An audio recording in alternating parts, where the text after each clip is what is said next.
ये औरत एक प्राचीन मम्मी है जो पिछले 5000 सालों से जिंदा है। इसे भारी जंजीरों से कसकर बांध कर रखा गया है ताकि ये कभी भाग न सके। इसके हाथों और गर्दन में लगी सिरिंजेस हर मिनट इसके शरीर में मरकरी डालती रहती हैं ताकि इसकी ताकत दबाई जा सके। कहा जाता है कि मरकरी में शैतानी ताकतों को कमजोर करने की शक्ति होती है, क्योंकि अगर ये औरत आजाद हो गई तो ये भयानक रेत के तूफान खड़े कर सकती है और सिर्फ उंगलियों की एक छुटकी से पूरी दुनिया को तबाह कर सकती है। इस रहस्यमयी औरत का नाम प्रिंसेस अहमनेत है। 11वीं सदी में एक क्रूसेडर नाइट को इंग्लैंड में दफनाया गया था। उसके साथ उसकी कब्र में एक रहस्यमयी लाल पत्थर भी रखा गया था। आज के समय में जब मजदूर एक नया अंडरग्राउंड ट्रांजिट सिस्टम बना रहे होते हैं, तब उन्हें एक प्राचीन कब्रिस्तान मिलता है जिसमें कई क्रूसेडर नाइट्स दफन होते हैं। कुछ ही देर बाद डॉक्टर हेनरी जेकिल वहाँ पहुँचता है। वो एक ऐसा आदमी है जिसे सुपर नेचुरल चीजों का जुनून है। आते ही वो पूरी एक्सकेवेशन अपने कंट्रोल में ले लेता है। वहाँ उसे एहसास होता है कि ये वही चीज है जिसकी तलाश वो कई सालों से कर रहा था, प्रिंसेस अहमनेत का खोया हुआ रहस्य। प्रिंसेस अहमनेत प्राचीन इजिप्ट के एक शक्तिशाली फिरौन की बेटी थी। वो बेहद खूबसूरत थी, लेकिन उतनी ही चालाक और खतरनाक भी। जो भी उसके रास्ते में आता वो उसे बख्शती नहीं थी। उस समय वो अपने पिता की इकलौती वारिस थी, इसलिए पूरा राज्य उसी के हाथों में जाने वाला था और लोग उसे देवी की तरह पूजते थे। लेकिन सिंहासन मिलने से पहले ही फिरौन के यहाँ एक बेटा पैदा हो जाता है, जिससे राजगद्दी का वारिस बदल जाता है। इस बात से अहमनेत खुद को अपने ही परिवार से धोखा खाया हुआ महसूस करती है। बदला लेने के लिए वो सेथ यानी मौत के देवता से एक खतरनाक समझौता कर लेती है। अपनी आत्मा के बदले सेथ उसे बेशुमार शक्तियां देता है, लेकिन बदले में अहमनेत को सेथ को एक इंसानी शरीर के जरिए दोबारा दुनिया में लाना होता है। अपने गुस्से में अंधी होकर वो न सिर्फ अपने पिता को मार देती है, बल्कि अपने छोटे भाई पर भी दया नहीं करती। लेकिन इससे पहले कि वो अपना वादा पूरा कर पाती, इजिप्ट के पुजारी उसे पकड़ लेते हैं और जिंदा ही मम्मी बनाकर सजा देते हैं। अहमनेत को जिंदा मम्मी बना दिया जाता है। इसके बाद पुजारी उसे इजिप्ट से बहुत दूर दफना देते हैं ताकि वो कभी वापस न आ सके। आज के इराक में यूएस आर्मी सार्जेंट निक मॉर्टन और उसका साथी क्रिस उस जगह की तलाश में जाते हैं जहां अहमनेत को दफनाया गया था। क्योंकि डॉक्टर हेनरी जेकिल ने ही उन्हें इस मिशन के लिए चोरी छिपे पैसे दिए होते हैं, इसलिए उन्हें ध्यान रखना होता है कि उनके ऑपरेशन का पता किसी और को ना चले। लेकिन वहां पहुंचते ही उन्हें पता चलता है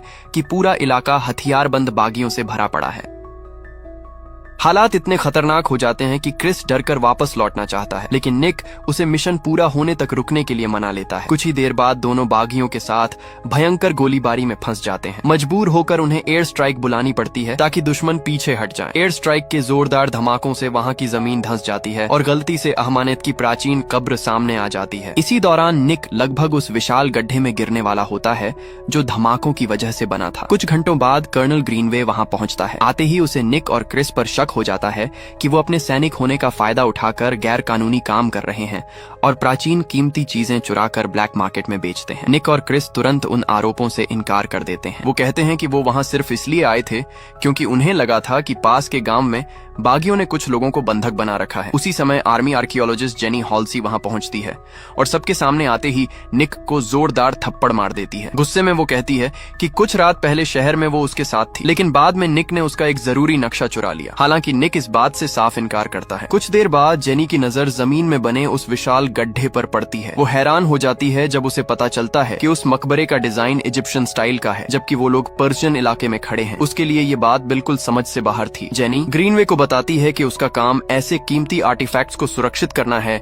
जिनकी कीमत अरबों डॉलर हो सकती है, इसलिए वो खुद नीचे जाकर जांच करना चाहती है कि आखिर वहां छिपा क्या है। इस वजह से ग्रीनवे निक और क्रिस को जेनी के साथ नीचे जाने का आदेश देता है, लेकिन वो सख्त चेतावनी भी देता है कि उन्हें वहां 2 घंटे से ज्यादा नहीं रुकना है। कुछ ही देर बाद तीनों उस प्राचीन मकबरे के अंदर पहुंच जाते हैं। जैसे ही वो नीचे वाले चेंबर में पहुंचते हैं, निक देखता है कि गुफा की छत से लगातार मरकरी टपक रही है। जेनी बताती है कि प्राचीन इजिप्शियन मान्यताओं के अनुसार मरकरी का इस्तेमाल बुरी आत्माओं को दूर रखने और कमजोर करने के लिए किया जाता था। शायद इसी वजह से इस जगह को ऐसे बनाया गया था। वो लोग मरकरी के बहाव का पीछा करते हुए दूसरे चेंबर तक पहुंचते हैं। वहां जेनी पूरे इलाके की जांच करने लगती है, जबकि क्रिस चुपके से वहां बिखरे पड़े कंकालों से सोने के गहने चुराने लगता है। जेनी नोटिस करती है कि वहां मौजूद सारी मूर्तियां मर्क्यूरी लेक की तरफ मुड़ी हुई हैं। मामला तब और अजीब लगने लगता है जब उसे एहसास होता है कि वहां ऐसी कोई तैयारी नहीं है जो आम तौर तौर पर मृतकों को अगले जीवन तक पहुंचाने के लिए की जाती थी। तभी जेनी को अचानक समझ आता है कि ये कोई साधारण मकबरा नहीं बल्कि एक प्राचीन जेल है। वो बताती है कि मर्क्यूरी लेक से जुड़ी जंजीरों का मकसद किसी को अंदर खींचना नहीं था बल्कि ये सुनिश्चित करना था कि जो भी वहाँ कैद हो वो कभी भाग न सके। तभी ग्रीनवे उनसे संपर्क करता है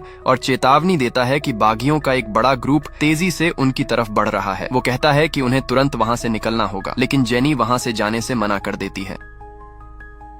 वो कहती है कि जब तक उसे ये पता नहीं चल जाता कि मर्क्यूरी के नीचे आखिर छिपा क्या है तब तक वो नहीं जाएगी। इसी बात पर क्रिस और जेनी के बीच बहस शुरू हो जाती है। इसी हंगामे के दौरान निक की नजर एक रस्सी पर पड़ती है जो ऐसा लग रहा था जैसे वो पानी के नीचे किसी भारी चीज को पकड़े हुए हो। बिना देर किए निक उस पर गोली चला देता है। कुछ ही सेकंड बाद मर्क्यूरी लेक के अंदर से धीरे धीरे एक प्राचीन ताबूत ऊपर उठने लगता है। उसी समय गुफा के हर कोने से अनगिनत मकड़ियां बाहर निकल आती हैं। उनमें से एक मकड़ी क्रिस को काट लेती है जिससे वो घबरा जाता है और डर के मारे हर दिशा में अंधाधुंध गोलियां चलाने लगता है। निक जल्दी से उसे शांत करने की कोशिश करता है और कहता है कि ये मकड़ियां जहरीली नहीं हैं, इसलिए घबराने की जरूरत नहीं है। इसके बाद निक उस ताबूत को घूरने लगता है और अचानक उसे एक अजीब विजन दिखाई देता है जिसमें प्रिंसेस अहमानेत खुद उसके सामने आती है। वो उससे कहती है कि क्योंकि उसने उसे कैद से आजाद किया है इसलिए अब वही चुना हुआ इंसान है। कुछ पलों बाद जेनी उसे झंझोड़कर हकीकत में वापस लाती है और कहती है कि उन्हें ताबूत को बाहर ले जाना होगा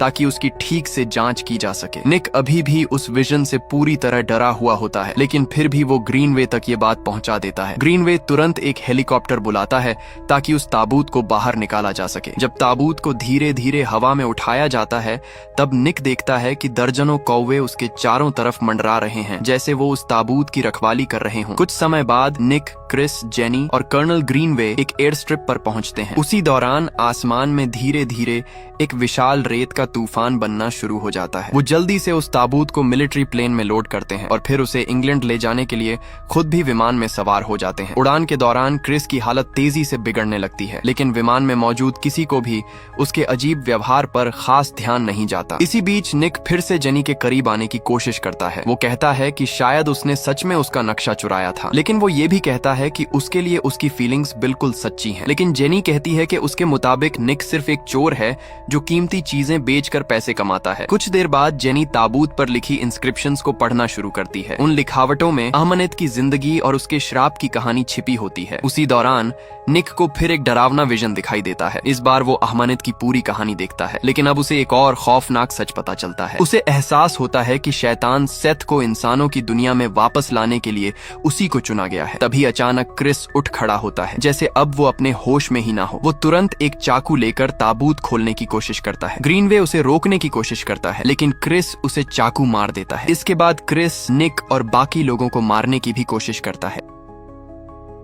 मजबूर होकर निक को अपने ही साथी पर गोली चलानी पड़ती है। उसी पल हजारों पक्षी अचानक विमान के बाहर दिखाई देते हैं और जोर जोर से एयरक्राफ्ट से टकराने लगते हैं। खिड़कियां टूट जाती हैं और प्लेन के इंजन्स बर्बाद हो जाते हैं। इस वजह से विमान अपना कंट्रोल खो देता है और इंग्लैंड की तरफ जाते हुए आसमान से गिरने लगता है। इतनी भयानक तबाही और प्लेन क्रैश के बीच भी निक जेनी को पैराशूट पहनाने में कामयाब हो जाता है। फिर वो उसकी जान बचाने के लिए उसे विमान से बाहर धक्का दे देता है, लेकिन दुर्भाग्य से निक बाकी सैनिकों के साथ क्रैश प्लेन के अंदर ही रह जाता है। ऐसा लगता है कि क्रैश में सभी की मौत हो गई। अगले सीन में जेनी को मॉर्ग ले जाया जाता है जहां डॉक्टर्स उससे प्लेन क्रैश में मारे गए लोगों की पहचान करने के लिए कहते हैं। उधर निक अचानक बॉडी बैग के अंदर जिंदा जाग जाता है। वो पूरी तरह डरा हुआ और हैरान होता है कि उसके आसपास आखिर हो क्या रहा है। जब वो पीछे मुड़कर देखता है तो उसे क्रिस वहां खड़ा दिखाई देता है जैसे कुछ हुआ ही ना हो, जबकि साफ तौर पर उसे मर जाना चाहिए था। निक तुरंत उससे जवाब मांगता है, लेकिन क्रिस सिर्फ रहस्यमयी मुस्कान देता है और कहता है कि अब उसे सब समझ आ चुका है। कुछ पलों बाद जेनी कुछ डॉक्टर्स के साथ वहां पहुंचती है। निक को जिंदा देखकर उसे अपनी आंखों पर यकीन नहीं होता, क्योंकि उसे पहले ही मरा हुआ करार दिया जा चुका था। वहीं पता चलता है कि सिर्फ निक ही क्रिस को देख और उससे बात कर सकता है। उधर क्रैश साइट के दूसरी तरफ 2 ऑफिसर्स जांच कर रहे होते हैं। तभी उनमें से एक को अहमानेट का ताबूत मिल जाता है। जिज्ञासा में वो ताबूत खोल देता है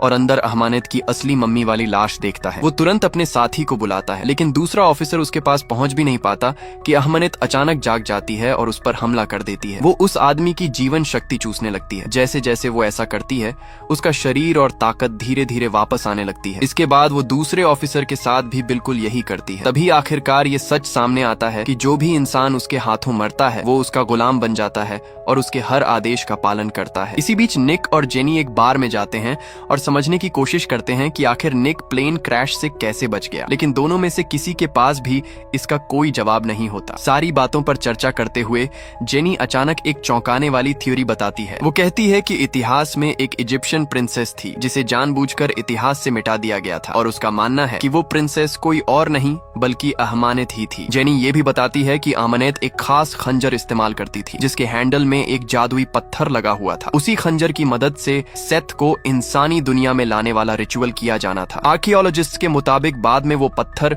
उस खंजर से अलग हो गया था और क्रूसेडर्स उसे चुराकर अपने एक नाइट के साथ छिपा कर ले गए थे।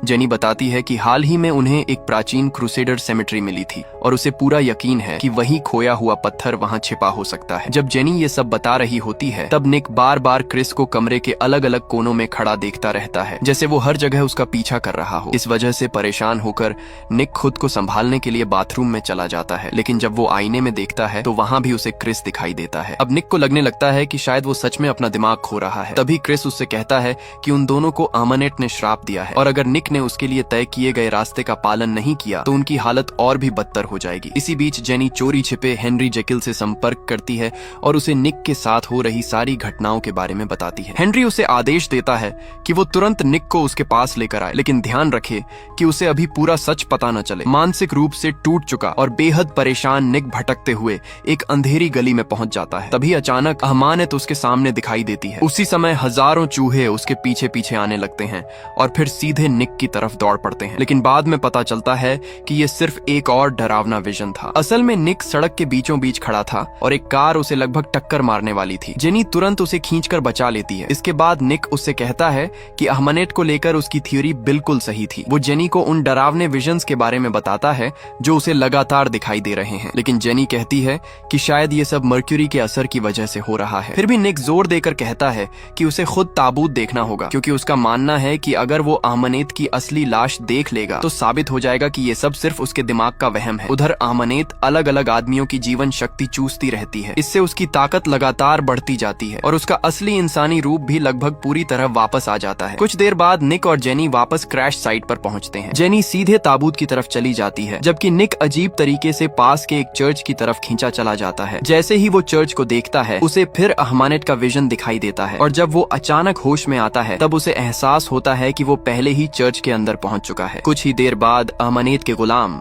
उसे चारों तरफ से घेर लेते हैं और पकड़ लेते हैं। तभी अहमानेत वहां आती है ताकि सेथ को दुनिया में लाने वाला रिचुअल शुरू कर सके। वो एक प्राचीन स्टेच्यू को तोड़ देती है जिसके अंदर सेथ का खंजर छिपा हुआ था, लेकिन जैसे ही वो निक को खंजर से मारने वाली होती है उसे पता चलता है कि खंजर में लगा जादुई पत्थर गायब है। ये देखकर वो गुस्से से पागल हो जाती है। उसी समय जेनी चर्च के अंदर पहुंचती है, लेकिन अहमानेत तुरंत उस पर हमला कर देती है। निक और जेनी किसी तरह उन मम्मियों से लड़ते हैं और उन्हें गिराकर अहमानेत से बच निकलते हैं।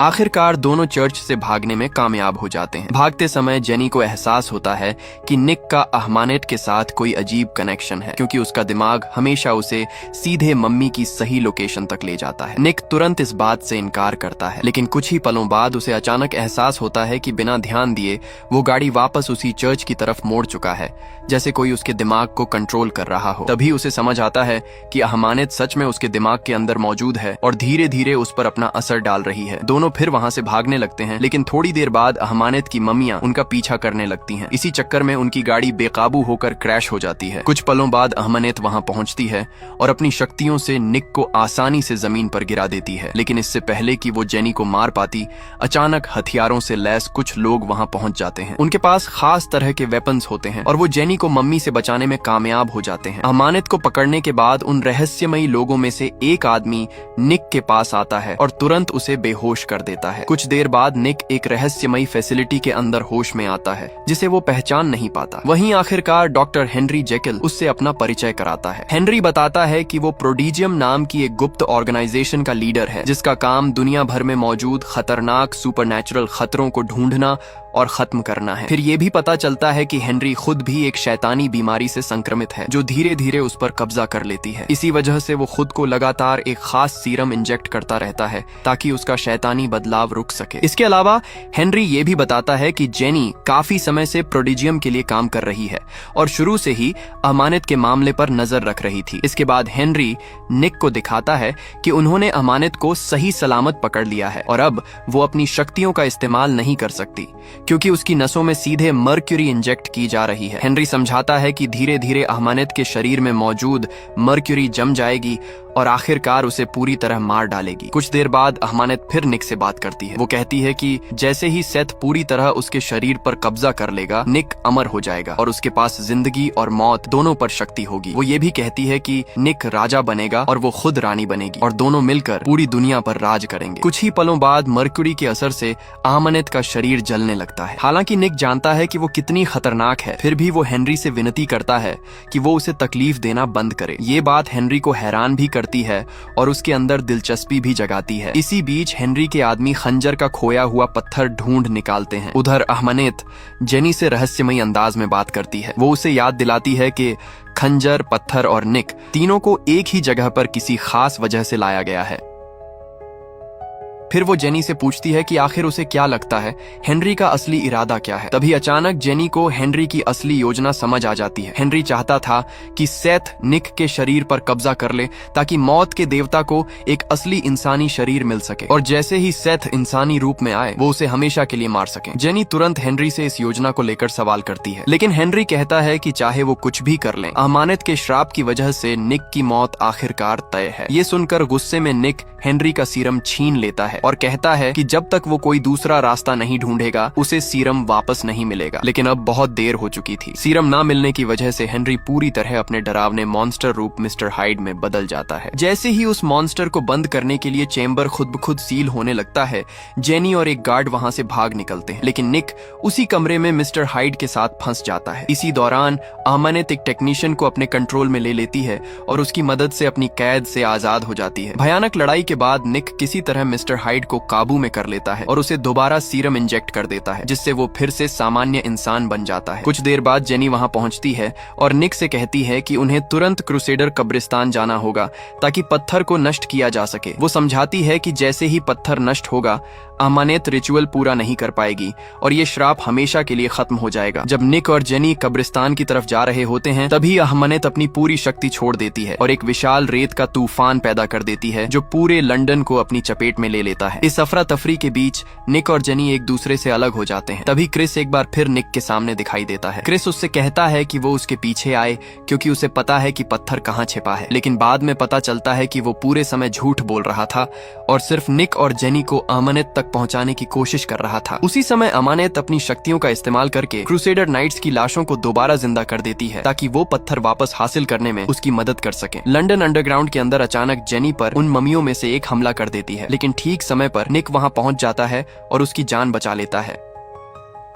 लेकिन तभी उन ममियों में से एक उन्हें दीवार तोड़कर दूसरी तरफ फेंक देती है जहां प्राचीन कब्रिस्तान का पानी से भरा हिस्सा मौजूद होता है। निक एक बार फिर जेनी को दूसरी मम्मी से बचा लेता है, लेकिन इससे पहले कि दोनों वहां से निकल पाते अमानत अचानक आ जाती है और जेनी को पानी के अंदर खींच ले जाती है। निक तुरंत उनके पीछे पानी में कूद जाता है, लेकिन कुछ ही देर में उसकी सांस खत्म होने लगती है और मजबूर होकर उसे वापस ऊपर आना पड़ता है। फिर वो दोबारा पानी के अंदर जाता है। जब वो वापस नीचे पहुंचता है तो दूर उसे जेनी का बेहोश शरीर दिखाई देता है जिसके चारों तरफ कई ममियां खड़ी होती हैं। निक लगभग उसके पास पहुंच जाता है, लेकिन तभी और ज्यादा ममियां उसे रोकने आ जाती हैं। आखिरकार वो किसी तरह उनसे बच निकलता है और तेजी से तैरते हुए जेनी को लेकर सतह तक वापस आ जाता है, लेकिन तब तक बहुत देर हो चुकी होती है। जेनी अब जिंदा नहीं रहती। कुछ पलों बाद अमानत वहां आती है और निक को समझाने की कोशिश करती है। वो उससे कहती है कि जेनी को भूल जाओ और उसकी मोहब्बत को स्वीकार कर लो, लेकिन हर बार जब निक जेनी की बेजान लाश को देखता है उसका गुस्सा अमानत के लिए और बढ़ जाता है। इसीलिए वो तुरंत अहमनेत पर हमला कर देता है, लेकिन अहमनेत आसानी से उसे हरा देती है। फिर भी लड़ाई के दौरान निक किसी तरह उससे खंजर छीनने में कामयाब हो जाता है। वो पत्थर को नष्ट करने ही वाला होता है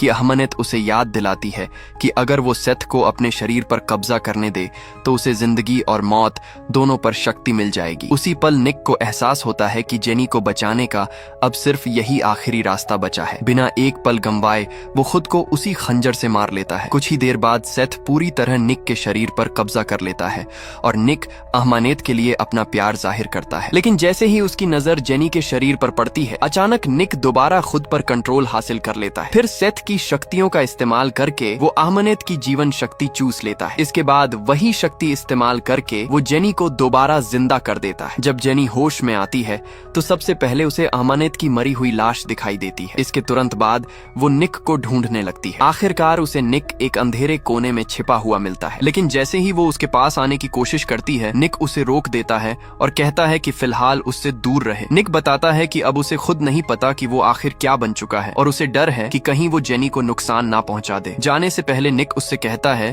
कि वो उसे सच में प्यार करता है और काश उनके पास साथ बिताने के लिए थोड़ा और वक्त होता। ये कहने के बाद हेनरी और उसके आदमी वहां पहुंचने से ठीक पहले निक वहां से गायब हो जाता है। फिल्म के आखिरी सीन में हेनरी और जेनी इस बारे में बात करते दिखाई देते हैं कि आखिर निक कहां चला गया होगा। हेनरी कहता है कि अब निक एक मॉन्स्टर बन चुका है, लेकिन उसके अंदर अभी भी थोड़ी इंसानियत बाकी है, इसलिए शायद वो पूरी दुनिया में घूमकर अपने श्राप का इलाज ढूंढने की कोशिश करेगा। उधर इजिप्ट में निक को एक नई यात्रा की तैयारी करते हुए दिखाया जाता है। उसके साथ क्रिस भी होता है, जिसे निक ने अपनी शक्तियों से दोबारा जिंदा कर दिया था। फिल्म के अंतिम पलों में निक और क्रिस घोड़ों पर सवार होकर रेगिस्तान की तरफ बढ़ जाते हैं, जबकि निक के पीछे एक विशाल रेत का तूफान चलता दिखाई देता है, जो उसकी नई शक्तियों का प्रतीक होता है और कहानी यहीं पर खत्म हो जाती है।